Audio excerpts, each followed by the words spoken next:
Hello everyone, Catwoman here and welcome back to my YouTube channel. Welcome to episode 3 of Film Critiques. This time I'm going to do a horror film that involves aliens invading the earth, and you have to use silence to guide yourself and to survive without making noise or else you die. Okay, welcome to A Quiet Place, directed by John Krasinski, starring John Krasinski and Emily Blunt.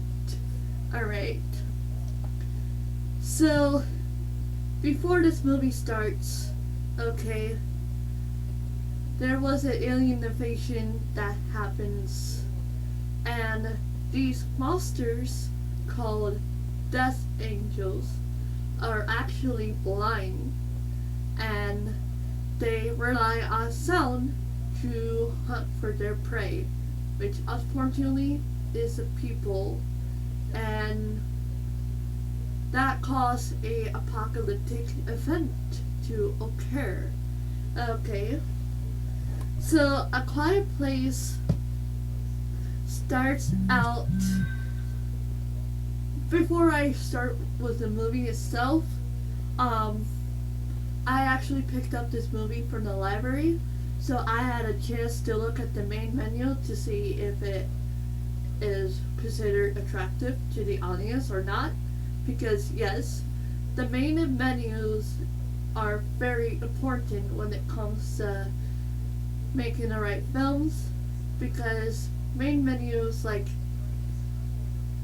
you know, what draws people's attention, and not just the beginning of the movie that determines if the movie is attractive to watch or not.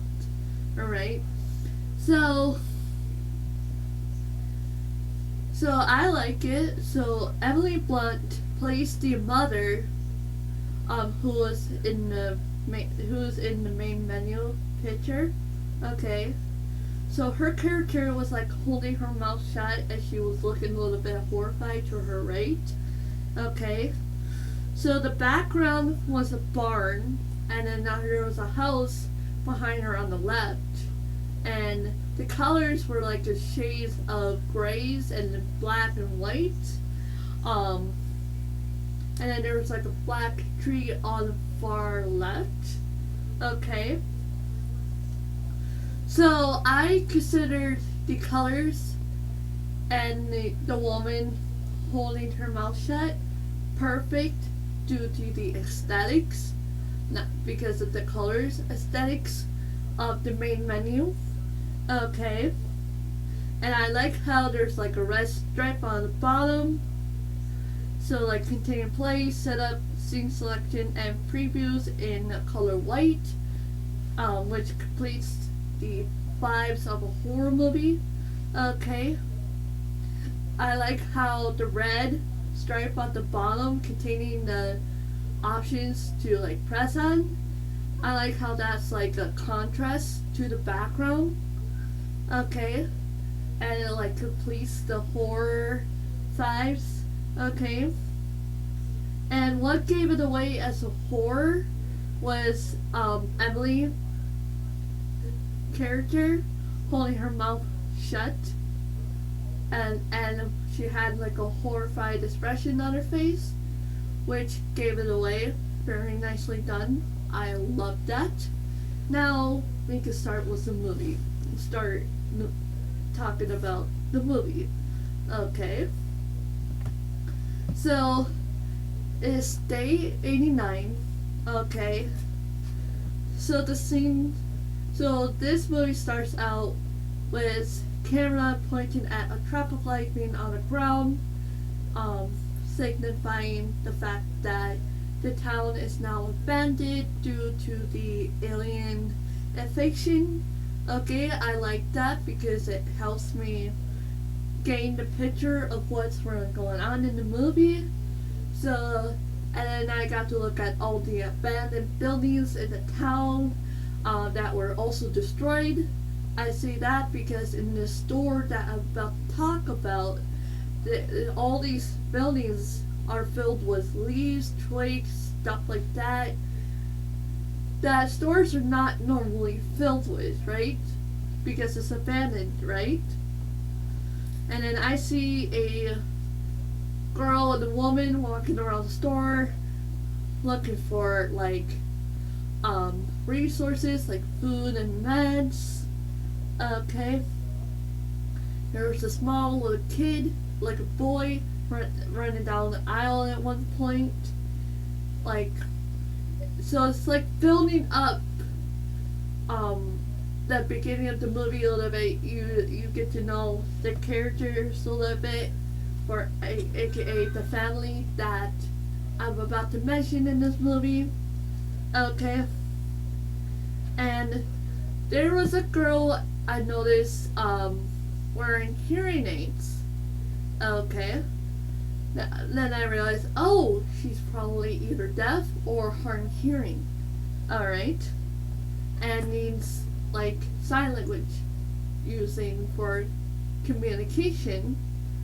And then I see beautiful Emily Blunt looking around the medicine part, scavenging for meds so she can give to her little boy who's apparently a little sick, from what I saw. Okay.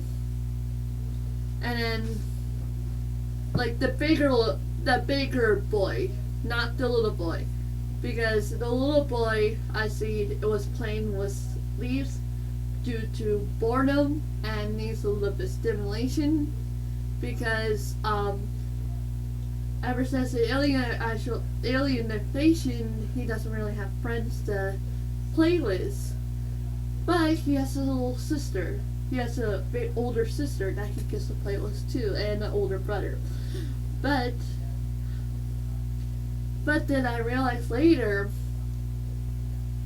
the whole family actually uses sign language, not just because they need to stay quiet to prevent themselves from getting killed by aliens, but it's both a survival tactic and a communication to guide them so they don't actually have to speak and make noise to attract the death angels. Okay? And that's why I realized that everyone was very silent during that time. Alright? And then at one point, I see the little boy reaching for a rocket toy, which apparently later on I realized it makes noise. And the family does not want the boy to make noise to prevent him from getting killed. Okay? Well, the rocket fell, but luckily the girl caught it and then she hands it to him so he could play with it. And then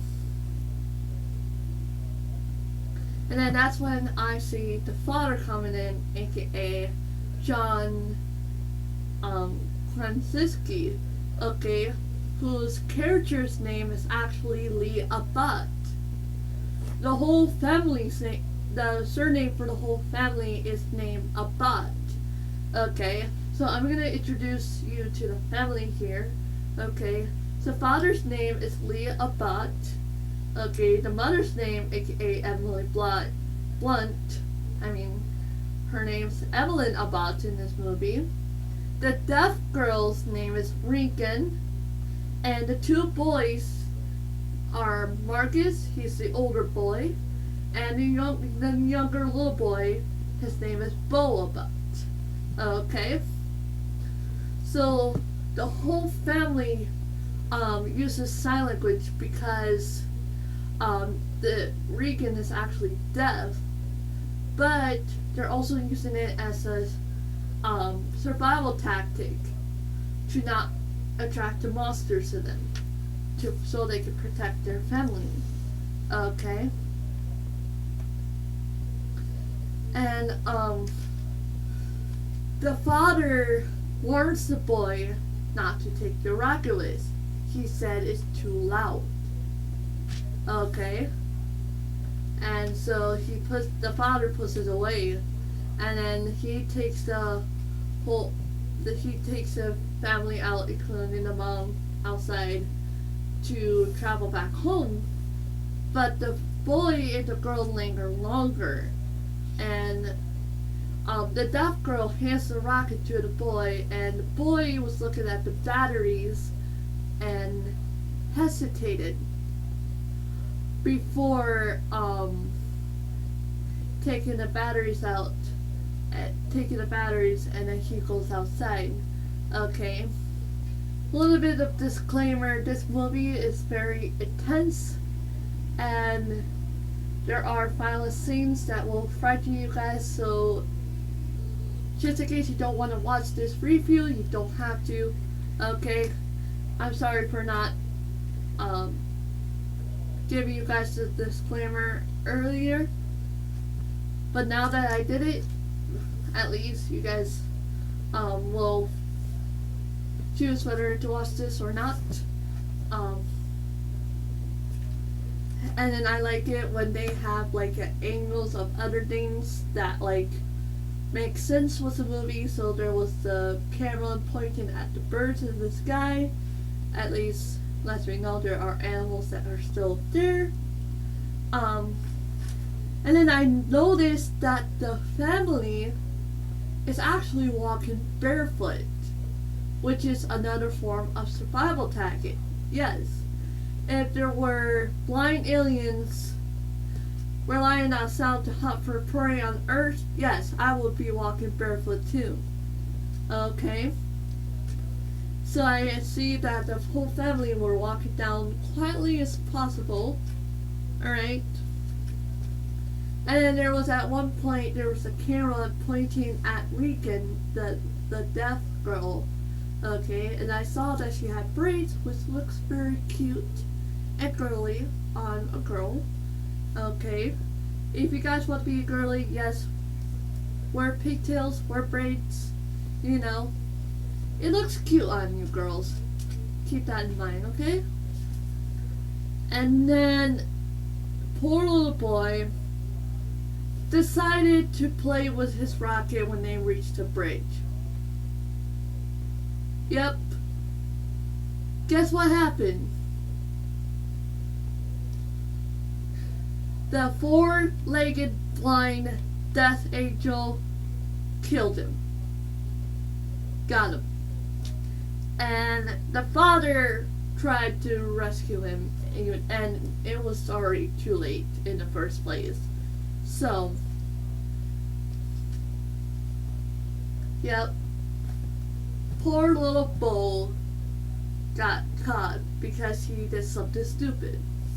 Alright. And now we're on day 472, so that's like how many years later? I don't know. But there was a girl, so then it starts off with Regan, the deaf girl, laying down on the grass. Nice day.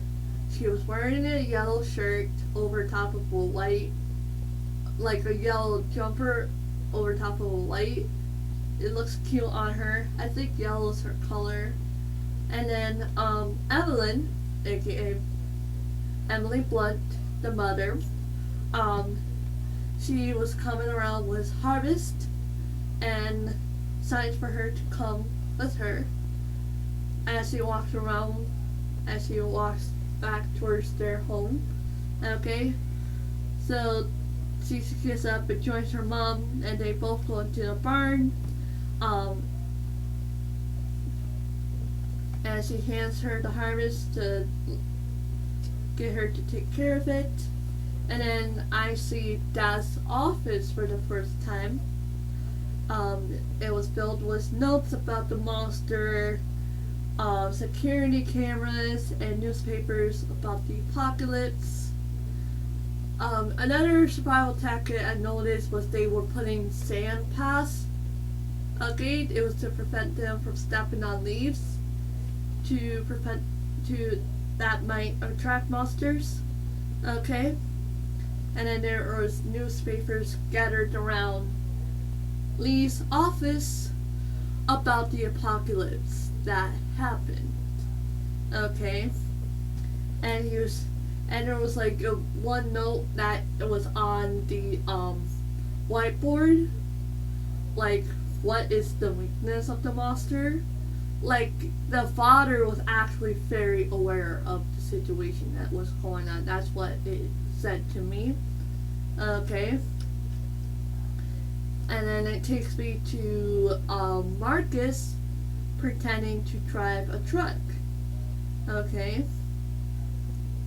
The father was coming down to see what the boy was doing. The boy gets out and was about to walk past him, and Lee gives him some affection. And I see Emily walking around, and she hangs like a baby garland up over a crib, and I realize, oh, Evelyn must be pregnant again, because I saw the camera angling towards her belly bump as she reaches to hang the baby toy hanger.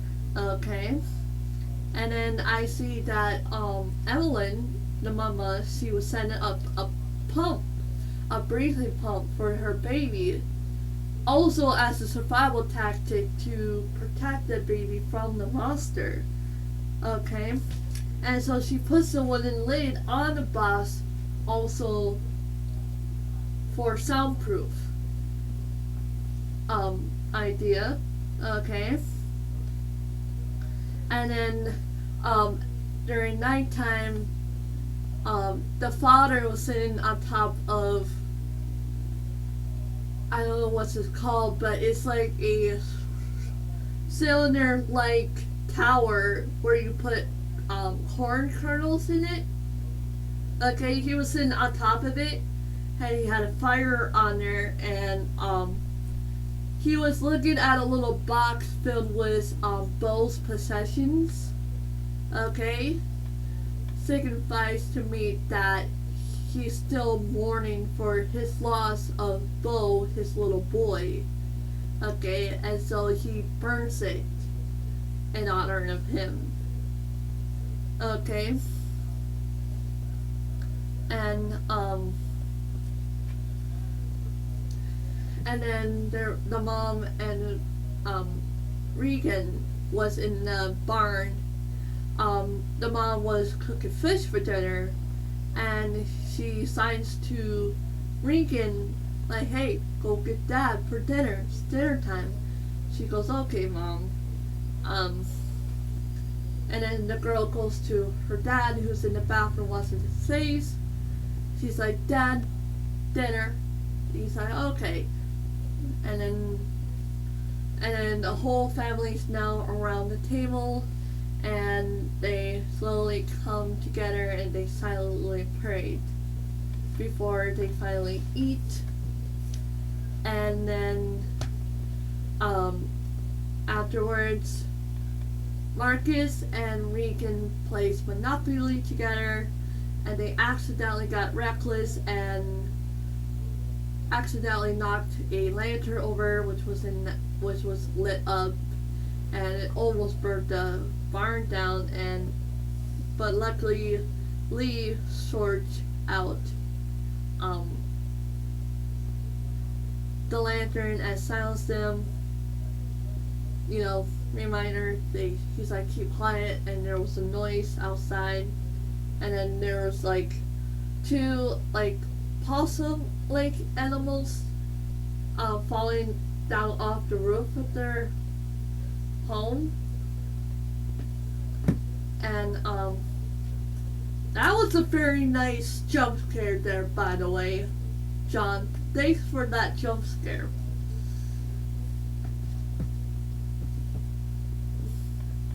And next up, Lee, the father, puts away hearing aids. He plugs them in so Regan could still wear them so she could be able to hear what's really going on outside the world. Evelyn, the mama, she goes to hug Lee, and they both look sad because they both had to deal with the apocalypse themselves, and so they're alone. And the Lee goes and looks at her, and he calls her, and he signs beautiful. So this is beautiful in sign language. Yes, I do speak a little bit of sign language myself. I guess here's what I could say. So I speak American Sign Language a little bit.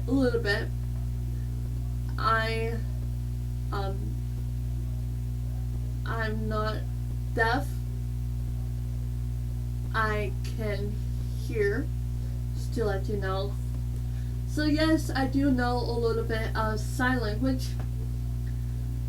But anyways, let's just get back to the story. So yes, he says beautiful, and he puts his hand across her face, and they both gradually slow danced, and there was music playing in their earbuds. And at one point, Lee grabs her belly and gives her more affection. And the next day, Evelyn, the mama, she gives herself a checkup and checks on her baby. Yes, in a post-apocalyptic world, there's no doctors around. So yes, she learns how to do it herself. Okay. Sometimes, even though you guys sometimes don't necessarily need to learn something, okay, it's good to learn it earlier. You never know what can happen in your life that will cause you to use something that you didn't need to necessarily know at first. That's one of the lessons I get from this movie. Okay.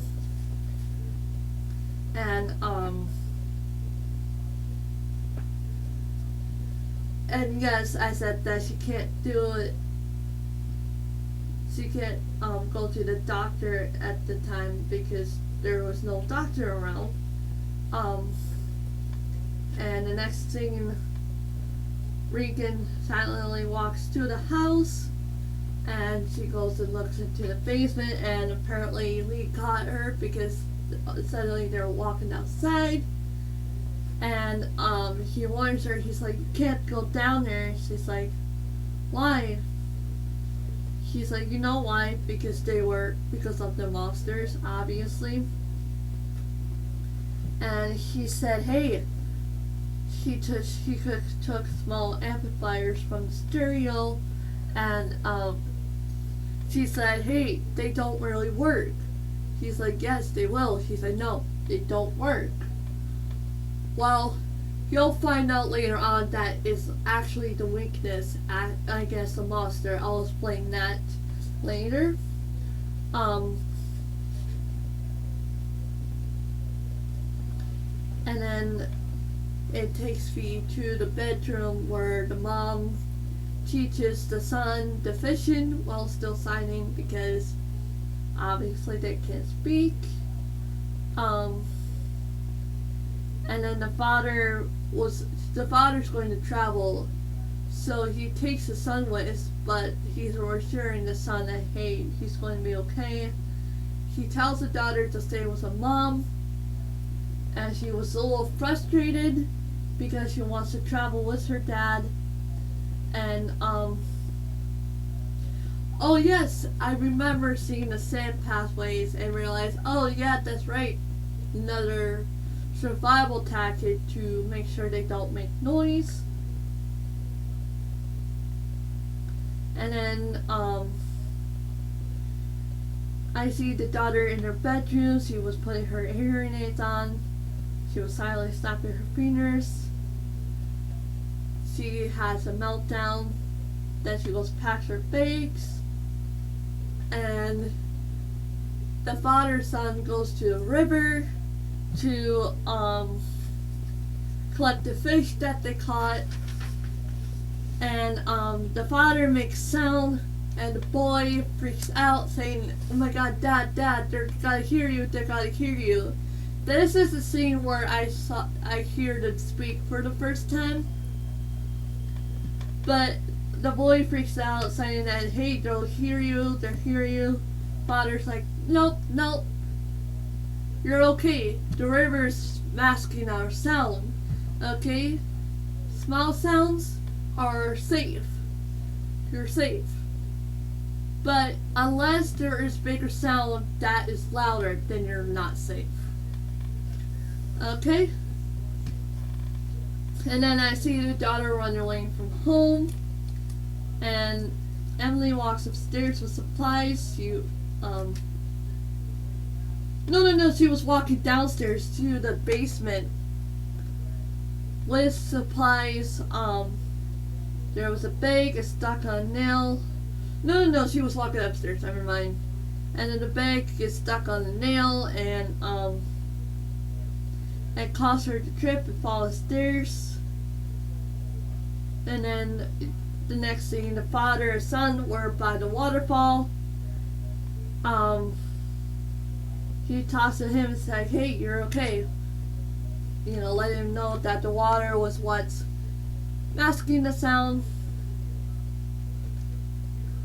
And there was a mom, she was sitting on her chair, she was a little sad. And then I see where the girl traveled to. She was traveling to her brother Bo's grave with his rocket. She sets it there and warns him, And then the dad and son goes back to the house, and they both see an old man on the way back. And there was a girl that died there. There was a dead female body there. Okay, and that's when I realized how stupid the old man is. He decided to scream. Okay, and the father ends up taking the son with a backpack down the sandy pathway and hides behind the tree. And then the blind creature runs too quickly and took the man's life. And then this is the most intense scene ever at this point, you guys. The mother suddenly goes into labor. Okay? And so she goes quietly, practices her breathing, and she goes into her basement, which I think is a little stupid, because obviously there was a nail stuck in the bed. They're sticking on the stair, right? And she steps on it, unfortunately, and very, very bad. And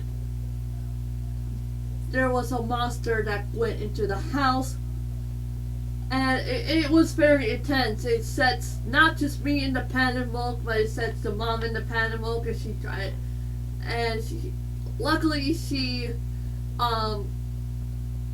took her foot out earlier because she went into hiding. Okay, and the monster was making clicking noises and hissing noises. So that's the type of noise they make. They make clicking and hissing noise, like kind of like that, but it's more metallic, like, which I thought very nice sound effects. Okay, and that was the point when the mom started feeling contractions, but luckily she kept herself quiet and sane. And oh yeah, that's right, she used a timer, a cooking timer, to distract the monster. And she went up to her bathroom to give birth in it. Okay? And the father and son had to run. Oh yeah, that's right. She went to the basement to turn on the red lights to alert the father and son. Because the monster was there and she was in labor, and so that's why the father and son ends up running the rest of the way home. And the father and son has to stop before reaching the house because there was a monster in the house at that time. And he said, "Hey son, go make some noise to help mom." And he was like, "Use a rocket." Well, the son couldn't use the rocket because the daughter took it to Bell's grave at the time. So the son used fireworks instead. Okay. And I got to see the poor mom give birth in her bathtub while the monster was literally by the bathroom. Oh my god. That was the most intense scene ever right there. The mom was she crawled into the bathtub and was giving birth in it.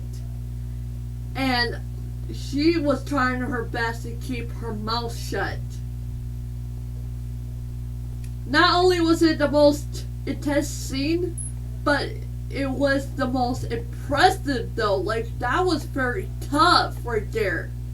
Very most toughest scene ever. Okay. And as soon as the fireworks went up, the daughter sees it and ends up running back to the house. Okay. Luckily the mom is still alive. And then the boy was in the cornfield still. He walks down back to the house. But he ends up stopping because of the monster making noise, and he ends up running for it. And luckily the baby made it because it was crying right now. And the dad was carrying the mom to the barn, basement in the barn, and he covered it with a mattress on time before the monster got to him. And he used the lighter as a source of light, put the baby in the crib, and then covered the crib to soundproof the baby crying. And that's when I got to see the monster close up for the first time. And like the head is basically flower shaped with the fangs in the middle. And the mom passed out because she just gave birth and she finally woke up. And that's when I saw that the baby is actually a boy. And Regan Nanda was her mom. And apparently the pipe was leaking in the barn. And then there was a monster sinking in the water. The mother silently walks over there, which I think was a very brave thing. She got her baby. And then the monster appears right in front of her. She backs away without making a noise to prevent the monster from obviously killing her. And the dad actually went to look for the kids. But they're actually on the cylinder tower with a corn kernel inside. I forgot what that's called. If you guys know what that's called, please comment below. But the boy falling inside of it, the cylinder thing filled with kernel was what distracted the monster, and the girl fell in to save her brother.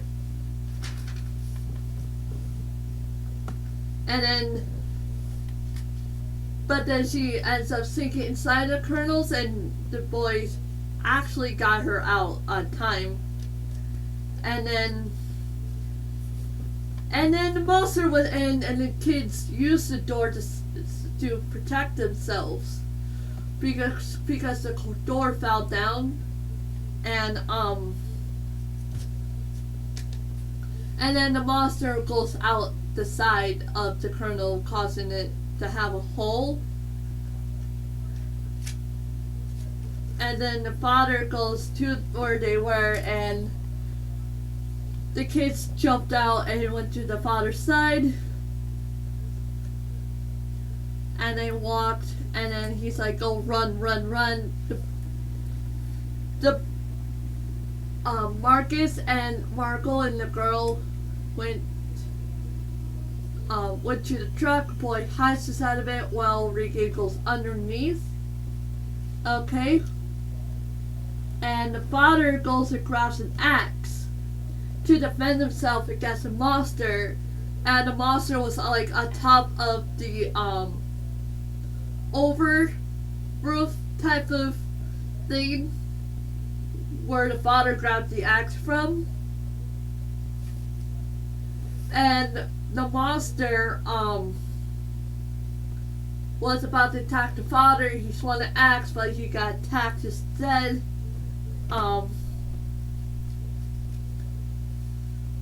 And the boy saw that, and he decides to scream, right? And the monster goes after them in the truck while they were in the truck, and was trying to get them out of the truck. And the dad didn't want them killed, so he ends up sacrificing himself for the children by screaming and making noise. And so yes, the monster rushed to the father and got him killed. And luckily the boy drove the truck away on time, and they reunited with the mom. And they all run in the house and hid in the basement. Okay, I like the ending. Okay, the ending's full of badass. So as they all hid in the basement, Marcus was holding the baby, and they encountered the death angel in the house for the final time. And as the monster was making noise, it caused Rika's hearing aid to ring in her ears, and she like, oh wait, that's the weakness. And so she uses the microphone and puts a hearing aid against it, and it makes like a raining noise, kind of whining and raining noise, and it caused the monster to go back, and it's weakened right now. And all while the mom was holding the gun, pointing the gun, I could do that, at the monster for a while. It was a shotgun, by the way. And she was taking a little while. I'm like, come on, mama, get the monster already. I'm like, come on, mom, get it, you know. And as soon as the monster was about to attack them, the mom got the monster. Okay? And guess what? I applauded the mom, because it was a little badass right there. Okay? But guess what happened next? That it's not the only death angel around. There was other death angels coming because of the gunshot noise, which I could tell from the security cameras which pointed outside the house. And that's what ended the movie in the first place. Okay? So, here is that. And yes, the family's alive except for Leah, Bot, and Bo. Bo making noise with a racket was a little stupid on him. And I am grateful that the father sacrificed himself at the end. Okay? But I like the mom the most because she's a little badass. And all you have to do is shoot them. But unfortunately, you make noise. I'm talking about the monsters. You shoot the monsters with a gun, but it makes noise. So I'm assuming in the second part of A Quiet Place, they're fighting the monsters. But if you guys want me to watch A Quiet Place Part 2, comment down below.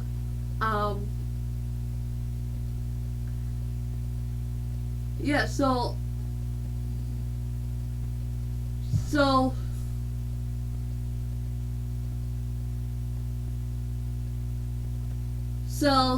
concluding on the movie, I think the movie is very fantastic.